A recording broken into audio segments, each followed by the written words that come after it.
Eternal Father, I offer you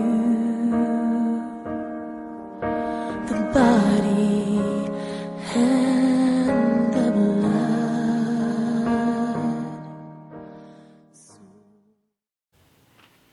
Mungu umetukuza Jehova Mungu kwa wema wake na mapenzi yake na ulinzi wake.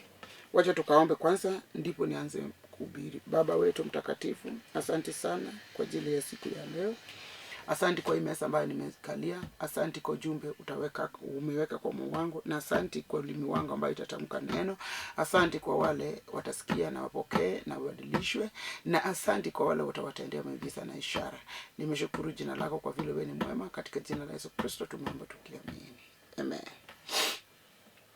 Majina zangu kamili ni Bishop Askofu Nereah Mbewa kutoka kwa kanisa la Hope for Good in Christ hapa Nairobi, Njogu Road. Unashuka Rikana ama Makongeni Police Station. Ukitutaka utachukua namba nyuma ya kumaliza kuhubiri, utachukua namba ili tukutane kupitia hiyo namba. Ukiwa uko na shida, uko na matatizo, uko na chochote, unataka maombi, unataka usaidizi, unataka ukatiwe maarifa, tuko hapo kwa ajili ya Roho Mtakatifu. Mungu akubariki. Wacha niendelee na kusoma kitabu cha Mathayo matakatifu 18 aya ndogo 21 inasema ya kwamba hakuna mwisho wa kusamehe. Kuna watu wengi ulimwenguni hapa wanasema mimi nimemsamehe. Sasa nimechoka na kumsamehe. Akani nasema hakuna mwisho wa kusamehe. Hakuna mwisho. Unamsamehe. Sasa hata Yesu amekusamehe sababu unatenda dhambi. Yesu anakuachia tu. Mungu pia anakutazama na macho yake. Anaona unatenda maovu isiyofaa na neno lake, na anakusamehe tu. Na wewe hapa unasema uwezo kusamehe. Nimemsamehe kutosha. Mlango ya kusamaha imefungwa. Lazima usamehe ndugu yako. Agano nasema hakuna mwisho wa kusameheana. Mathayo matakatifu 18:21 inasema, kisha Petro akaja kwa Yesu akamuuliza, Bwana, ndugu yangu akinikosea mara ngapi nami niendelee kumsamehe? Hata mara 7? Yesu akamjibu, sikwambii mara 7, bila 7 mara 70. Bali 7 mara 70. Tulikuwa na mwanafunzi wa Yesu aitwaye Petro. Alikuwa mtu mjanja sana. Wakati wa kutembea kwa maji, yeye ndiye alieleza Yesu atembee kwa maji. Wakati wa kusema Bwana sitakuacha, ni Petro mmoja huyu. Wakati wa kutoroka, Yesu akasema, mmeniona umefanya mimi sijatembea na huyo mtu simjui. Ni huyo Petro. Kwa hivyo Petro alikuwa mjanja. Na alipokuwa mjanja, akaendea Yesu siku moja. Akamuuliza, na je, Bwana, ni mara ngapi ndugu yangu akinikosea ninaweza kumsamehe? Ninaweza kumsamehe mara 7 ama? Yesu akamweleza, sijasema mara 7. Kisha Petro akaja kwa Yesu akamuuliza, Bwana, ndugu yangu akinikosea mara ngapi nami niendelee kumsamehe? Hata mara 7? Yesu akamjibu, sikwambii mara 7, bali 7 mara 70. Inamaanisha kwamba huyu kijana alikuwa mjanja. Kwa kuangalia kwangu, ninafikiri huyu kijana alikuwa na hasira ama na chuki. So vile alikuwa mwanafunzi wa Yesu, anataka Yesu amsaidie na hiyo ujumbe. Wewe pia niko hapa nikusaidie. Yesu akauliza Yesu ati kama ndugu yake amemkosea anaweza kumwachia mara 7 kwa siku moja, mara 7. Yesu akasema, sikwambii hivyo, mimi nakwambia mara 7 mara 70. 7 mara 70, bali 7 mara 70. Inamaanisha kwamba ni kwa siku moja tutawachia wenzetu wale wanatendea maovu kwa 490. Sababu Yesu amesema 7 mara 70. Hiyo inalete 490. So, na wewe uwezi ukasamehe mtu mara 490. Uwezi, sababu wewe akikukosea saa hii dakika 5 utakwazwa. Wacha nimwachie tu. Akikuja kukukosea tena, akikuja mara 3 unasema sasa imetosha. Imetosha. Siwachi. Leo utajua mimi ni nani. Na wewe utajua nguvu yangu, sababu umenikosea mara 3 sasa umezoea. Hiyo ni madharau, umezoea. Lakini hapa Yesu anasema usimsamehe mara 7. 7 mara 70. Wewe umejua wewe ni mwenye dhambi, sababu umekataa kuachia mwenzako. Mtu anaweza kuja kwako uone anakukosea, kumbe Mungu amemtuma ili Mungu akujue, anakupima, akuweke kwa kilo, ajue wewe umempenda kiasi gani, ama unatimisha ahadi yake kiasi gani, ama wewe ni nani kwake. Sababu mtu anaweza kuja tu na uchokozi, madharau, matusi. Sasa unaona yeye ndiye anafanya. Yesu alisema sio mara 7, bali 7 mara 70. Umewachia mwenzako kwa kiasi gani? Wengine waliibiwa vitu zake mpaka akajua fulani ndiye ameiba. Mwaka 10 iliyopita baada ameshika hiyo kitu. Wengine watoto wao waliuliwa ama walistakiwa wakaenda kwa gereza wakakufa huko. Na alijua yule alitenda hiyo maovu. Amekataa kumwachia. Na Yesu anasema sio mara 7, mara 770. Wewe umewachia bibi yako mara ngapi? Wewe umesamehe bwana yako mara ngapi? Wewe mtoto yako amekukosea mara kadhaa, ukampiga karibu muue, umemsamehe mara ngapi? Mtoto, wazazi wanakuongelesha vibaya, umewasamehe mara ngapi? Wewe uko kwa church, wewe kiongozi, wafuasi wamekudharau, wananena maovu kwako, umewasamehe mara ngapi? Wewe mfuasi,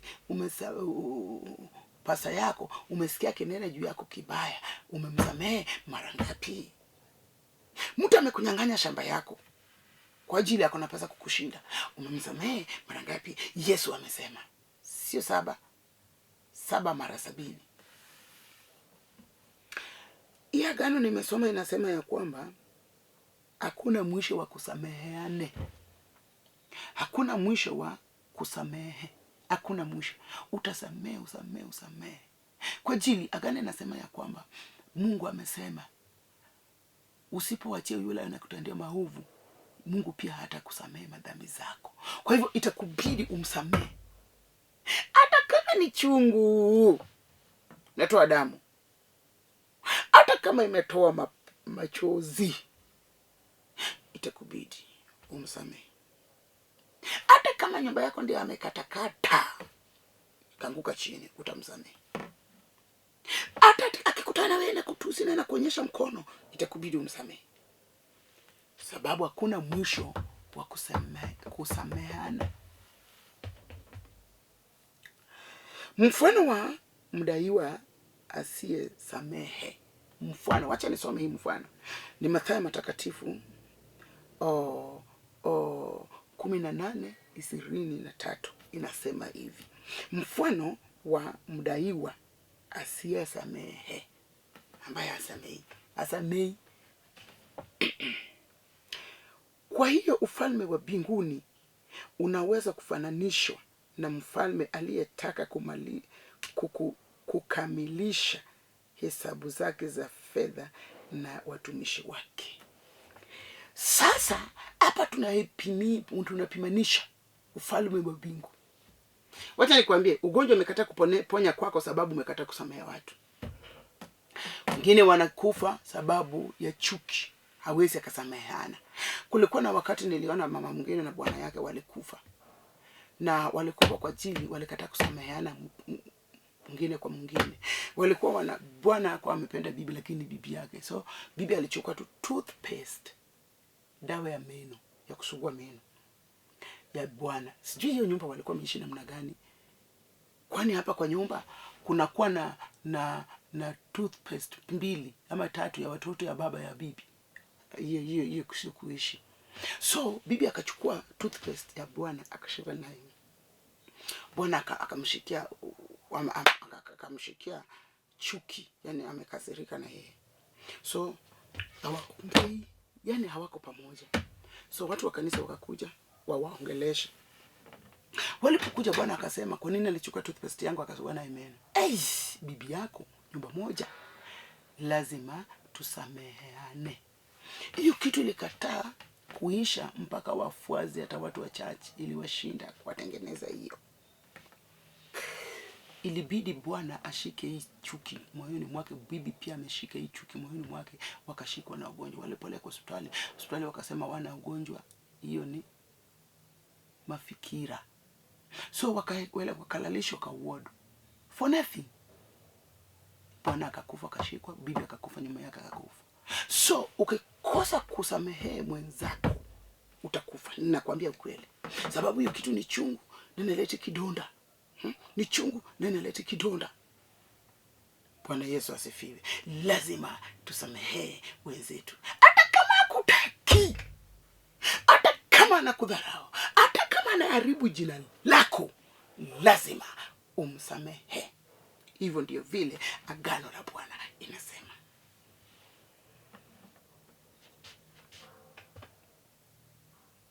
Alipoanza kukagua hesabu zake, mtu mmoja aliyekuwa na deni la milioni ya shilingi aliletwa kwake. Na kwa kuwa alikuwa hawezi kulipa deni hilo, bwana wake alimwamuru kwamba auzwe yeye, mke wake, watoto wake na vyote alivyo navyo, ili zipatikane fedha za kulipa deni lake. Kuna wengine wanakuanga na kukosa kusameheana. Huyu alikuwa mfanyikazi wa huyu mkubwa wake, na alikopa deni. Yenyewe deni watu wako naye. Yenyewe hata Kenya iko na deni. Kila mmoja ulimwenguni akuna deni. Usiseme una deni, uko naye. Sasa mkubwa wake kiongozi wake akaita watu wamlete, sababu alikuwa na deni yake nyingi. Alipoenda kwake, mkubwa wake akasema lazima auzwe, mwenye deni auzwe, watoto wauzwe, bibi auzwe, vitu vyake vyote iuzwe, ili ilipe ile deni ako nayo ya mkubwa wake. Unanielewa? Unanisikia? Leo lazima tusameheane. Hata kama mtu alikuweka usisai, alikuwekea madawa, umsamehe ili Mungu afungue tumbo yako. Yule mtumishi akapiga magoti, akamsihi yule bwana akisema, naomba univumilie, nitakulipa deni lako lote. Yule bwana akamwonea huruma, akafuta deni lake lote, akimwachilia. Hivyo ndio vile Yesu Kristo alitufutilia dhambi. Yesu alitufutulia dhambi zote, akatusamehe dhambi zetu. Ikiwa Yesu ndiye aliona wewe ni msharati, wewe ni mrogi, wewe ni muuaji, wewe ni mjambazi, wewe unatenda maovu, na Yesu alikusamehe dhambi zako. Mimi nimeona hata mwizi ambaye alikuwa naiba na bunduki akelete bunduki kanisani, ya kwamba Yesu amemwokoa, so amerudisha bunduki alikuwa anaua nayo watu. Ikiwa Yesu anatenda hivyo, na wewe kwa nini uweze kusamehe mtu wako, mtu ambaye ako na kosa amekukosea? Kwa vile agano inasema Yesu alituachia dhambi zetu zote. Yesu alimaliza kazi zake kukutuachia dhambi. Yesu alikuja hapa ulimwenguni afanye kazi yake ya kukuachia dhambi zako. Na alipomaliza akaenda mbinguni kwa Baba, kukaa kwa mkono wa kiume cha kiti cha enzi ya Baba. Na Yesu alisema ya kwamba anatuachia Roho Mtakatifu ambaye itakuja kutufundisha. Wengine wamekosa kuachia dhambi, wamekosa kuwasamehe wenzao dhambi kwa vile hawana hata Roho Mtakatifu. Roho ndiye utakulazimiza uache dhambi hiyo. Yesu amechukua jukwaa, ama Mungu amechukua jukwaa, ama Roho amechukua jukwaa ili akusaidie atengeneze hiyo maneno. Sababu gani ya Methali inasema ya kwamba usilipe kisasi kwa kile mtu kibaya mtu amekutendea. Wachie Mungu akufanyie hiyo, akutendie hiyo kazi. So usishike hasira, yani sameane ili Bwana akufanyie. Jaribu leo, utaona kama zile zilikuwa zimeshikana sababu ya hasira ama kuchuki, itafunguka leo. Itafunguka. Hata kama ni maradhi utaponywa. Kama ni dhiki itatolewa. Kama ni fukara itatoka, sababu kile inaleta hizo vitu vibaya ni kukosa kusameheane. Kile imekuweka hapo hospitali, umekataa, umeshikilia mtu, umekataa kumsamehe. Kile inakufanya kazi yako iharibike, sababu umekataa kuachia mtu. Kile inafanya watu wadumu wakatae kwa dini yako, sababu we pia umekataa kusamehe watu. Leo utakapokubali kwa Yesu akusamehe dhambi zako, wewe pia usamehe mwenzako, utaona kama mlango yako itafunguka. Nikwambie, utaona kama mlango yako itafunguka.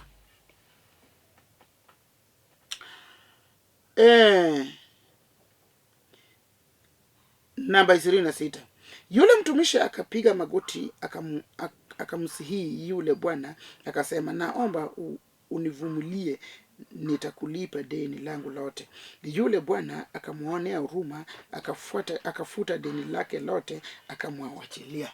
Yesu alifuta deni lako lote. Yesu akakuacha uwe huru. Waachie mwenzako vile Yesu alikuachia. Futa mabaya katikati yako na mwenzako vile Yesu alifuta zako. Na leo hii ukikubali kuachia mwenzako, kufuta, utaona makuu. Utaponywa. Bwana atakushikilia mkono. Utaongezewa zile zilipotea. Hata nyota yako ambayo shetani alipitia naye utarudishiwa, sababu umesamehe watu wenzako. Ukikataa kuwasamehe, vitu zako zote itaponyeka, sababu hakuna njia Mungu anaweza kuingia na kutendee na umeshika. Umeshikia mtu.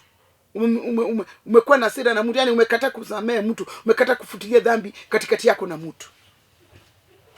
Agano inasema Yesu alifutilia dhambi zetu. Hivi ndio vile huyu mfalme alifuta deni yake katikati na yule mtu, akamwachia kabisa. Wacha maovu ambayo unatenda. Wacha hasira uko naye. Wacha kutereresha machozi ambayo haina faida. Wacha kuongea mabaya kwa mwenzako. Wacha kuona mtu kama sio mtu. Wacha kuwa yule aweza kapeana. Kwa na upendo. Tafuta mazuri, ufute naye mabaya, ili Bwana akufungulie njia. Wacha tuendelee na kusoma. Leo hii ukisikia hii maneno ninasema, na upokee hii na uchukue kama kitu yako. Leo hii ndio utanipigia simu. Leo, si kesho. Leo hii ndio utanipigia simu. Utaniambia kwa ukweli, nilisamehe, niliwacha, hata nilia machozi sababu nimemshikia kwa mwaka nyingi, lakini leo nimefuta, nimeacha, nimeona mkono wa Bwana. Mkono wa Bwana itakuja kwako ukisamehe watu wako, watu ambao ulikuwa umewashikilia, wale ambao uko nao na chuki, wale ambao umewaweka kwa roho yako ukisema ya kwamba siwezi nikamwachia mpaka nikufe, nitasahau nikikufa. Yesu alitufutilia dhambi zetu. Umwachie dhambi zake, Yesu ataendelea na kukuachia, na mazuri itakuja mbio kwako, itatiririka kama maji. Wacha nisome nambari 29. Inasema ya kwamba, lakini yule mtumishi alipotoka, alikutana na mtumishi mwenzake aliyekuwa amemkopesha shilingi chache. Akamkamata, akakaba koo akimwambia nilipe deni langu. Sasa sikia hii kitu inaenda hivi. Huyu aliwachiwa pesa nyingi na mkubwa wake. Alipowachiwa, wakati mkubwa wake alikuwa anataka kumuuza bibi yake, watoto, vitu vyote ili alipe deni, akamulilia, akapiga magoti chini akasema uniachie tu, nitapata nafasi ya kukulipa. Na akawachiliwa bure kabisa mpaka mkubwa wake akasema sitaki hizo, sasa nimekuachia. Kutoka hapo akakutana na mwenzake ambaye alikuwa na pesa yake kidogo sana. Akamshikilia kwa koo. Akamshikilia hivi. Hivi. Ampeleke gerezani. Akamshikilia. Amesahau ya kwamba alifutiliwa yake. Yaani amewachuliwa yake. Halipi for good. Akashikilia mwenzake na koo. Lazima ulipe. Akisahau saa hizo tu ndiye amesahau. Ni wewe unasahau dhambi zako ambazo Yesu alikufutilia nje. Wewe umekataa kuachilia mwenzako. Umesahau ya kwamba Yesu alikuponya, unatangaza vitu zingine maovu. Wewe umekataa, umesahau kukumbuka ya kwamba Yesu alikufanya upate kazi. Sasa wewe watu wakikuja kwako wapate kazi, unawafukuza ama unataka kuwaongeleza, yani unajiringa, yani uko juu kabisa. Yesu akukufanyia hivyo. Anataka urudi chini ukutane na watu wenzako. Akamshikilia na koo. Akamfuruga mpaka kwa gereza ili amlipe deni yake. Hebu sikia vile agano inasema. Watumishi wenzake walipoona mambo hayo walistuka sana. Wakamwendea bwana wao, wakamweleza yote yaliyotokea. Unaweza kutenda kitu ambayo inaweza kustua Yesu Kristo. Inaweza kustua mkombozi wako. Inaweza kustua Roho Mtakatifu. Inaweza kustua Mungu. Inaweza kustua yule alikufutilia, alifuta dhambi zako. Kwa hivyo usitende kile inaweza kustua Mungu kwa maisha yako. Usitende kile inaweza kustua Yesu maishani mwako. Usitende kile ambayo ukisahau ya kwamba wewe pia ulifutuliwa dhambi. Waachie mwenzako. 7 mara 70. Sahau kabisa, wachana naye. Yule bwana akamuita yule mtumishi, akamwambia, wewe mtumishi muovu, uliponihizi nilikusamehe deni lako lote. Je, hukupaswa kumhurumia mtumishi mwenzako kama mimi nilivyokuhurumia? Kwa hasira ya yule bwana akamkabidhi yule mtumishi kwa askari wa gerezani mpaka atakapomaliza kulipa deni lote. Yani unaweza kutenda kitu ambayo inakurudishia dhambi. Unaweza kutenda kitu ambayo itakumaliza. Unaweza kutenda kitu ambayo itafanya vitu zako maovu ikumbukwe. Huyu alipowachuliwa akapata mwenzake, akamshika na koo ili alipe deni. Mkubwa ambaye alimsamehe dhambi zake akasema ya kwamba wewe umesahau ya kwamba mimi nilikuachia, umekataa kuachia mwenzako, ninakushika na kupeleka kwa gereza mpaka siku ile utalipa. Usikubali dhambi ifanye ulipe dhambi. Usikubali maradhi ikufanye ulipe maradhi. Usikubali maovu ikufanye ulipe maovu. Yesu alikusamehe dhambi zako. Samehe mwenzako. Wacha nisome nimalize alafu tuombe. Na hivi ndivyo Bwana yangu wa mbinguni atakavyomfanyia kila mmoja wenyu ambayo hata msamehe ndugu yake kwa moyo. Sasa tunaenda kuomba. Unataka kusamehe nani? Sababu bibi yako alichukua vitu zote za nyumba. akaenda nazo, umekataa kumsamehe.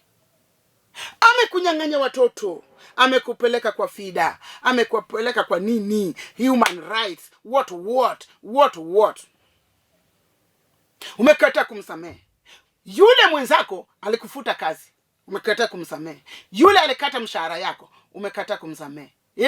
Mwingine amekunyang'anya samba, umekataa kumsamehe.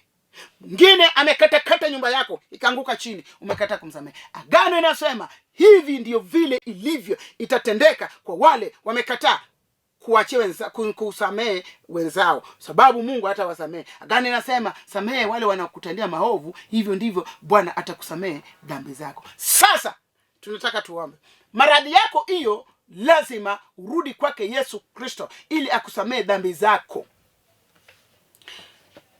ili maradhi itoweke, ili hasira itoweke, ili ufakara itoweke, umaskini itoweke. Nikwambie, ukirudi kwa Yesu sasa akusamehe, vile agano ya Bwana inasema ya maombi la Baba inasema ya kwamba utusamehe dhambi zetu vile tunavyo samehe wenzetu wanatutendea maovu. Kwa hivyo ukitaka mazuri ifike kwako sasa, saini naomba, hata kama uko hospitali, hata kama mtu akona deni yako, hata kama mtu amekudharau, hata kama mtu anakupiganga kama mtoto, hata kama mtu anakutuzi, leo Yesu ako tayari kukusaidia. Umsamehe. Usigeuke, umsamehe. Usikumbuke, umsamehe. Usifikirie, umsamehe. Agano inasema hivyo ndio vile ilivyo itatendeka. Mungu atatenda kwa wale wamekataa kusamehe watu wenzao dhambi zao, sababu yeye pia anataka usamehe mwenzako ili yeye pia akusamehe, sababu hata wewe ukumbuke umetenda maovu nyingi na Bwana amekusamehe. Tunataka tuombe na wewe. Ni nani ako mgonjwa? Shika mahali na kuuma. Ni nani ako na akili ambayo inapotea? Shika hiyo akili yako. Ni nani ako na pressure? Shika mahali popote inakuuma. Hata kama ni macho, wekelea mkono. Hata kama ni shamba ndio unanyang'anywa, shika chini, yani mchanga. Hata kama ni nyumba yako ndio imeharibika, shika nyumba yako. Hata kama ni bwana ndiye anakusumbua mabibi, shika moyo wako, ili sisi zote Mungu atusamee dhambi zetu na tuletee mazuri. Bwana ako na mazuri mengi. Kuja kwa Yesu Kristo sasa, usamee dhambi zenu. Yesu akusamee dhambi zako. Yeye pia akimaliza kusamea dhambi zako, yes, vitu viovu zitatoweka na mazuri zitakuja. Wacha tuombe. Baba mfalme wa mbingu na nchi, Baba mtakatifu aliye juu mbinguni, Baba ambayo ametujua ndani na nje, Baba ambayo anatusamehe dhambi zetu, tunakuomba Bwana, leo tumekuja utusamehe. Sisi pia tutasamehe watu wenzetu. Ikiwa kuna kitu ya huyu anasikia ujumbe ama ameshika TV ambaye kukosa kusamehe imezuia hiyo kitu yake, Jehova Rafa, umfungulie, umponye, umpatie, umuguze, umtakaze. Asante Jehova, kwa vile wewe ni mwema. Hakuna mwingine kama wewe. Wakati huu tuko na wakati kigumu. Hii ugumu utowe. Bwana, utushikilie mkono wa kiume. Wacha tuende na wewe. Huyu anataka aende na wewe, ili vitu ambayo Shetani alikuwa amefunga ifunguliwe. Maovu zitoke, magonjwa zitoke, vitu vibaya zote zitoke. Nimeomba nikiamini ya kwamba zote zitatendeka katika jina la Yesu Kristo. Nimeomba nikiamini. Mimi ambayo nilikuwa ninanena na wewe ni Askofu Nereah Mbewa.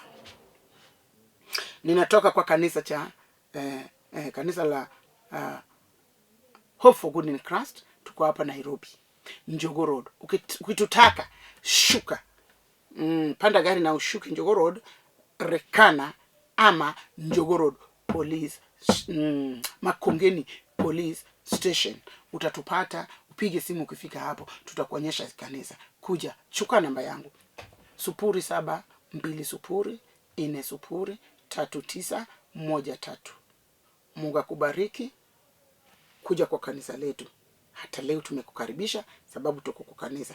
Kuja usikie ujumbe, kuja upokee. Kila wakati tuko hapo, tumekukaribisha katika jina la Yesu Kristo. Amen.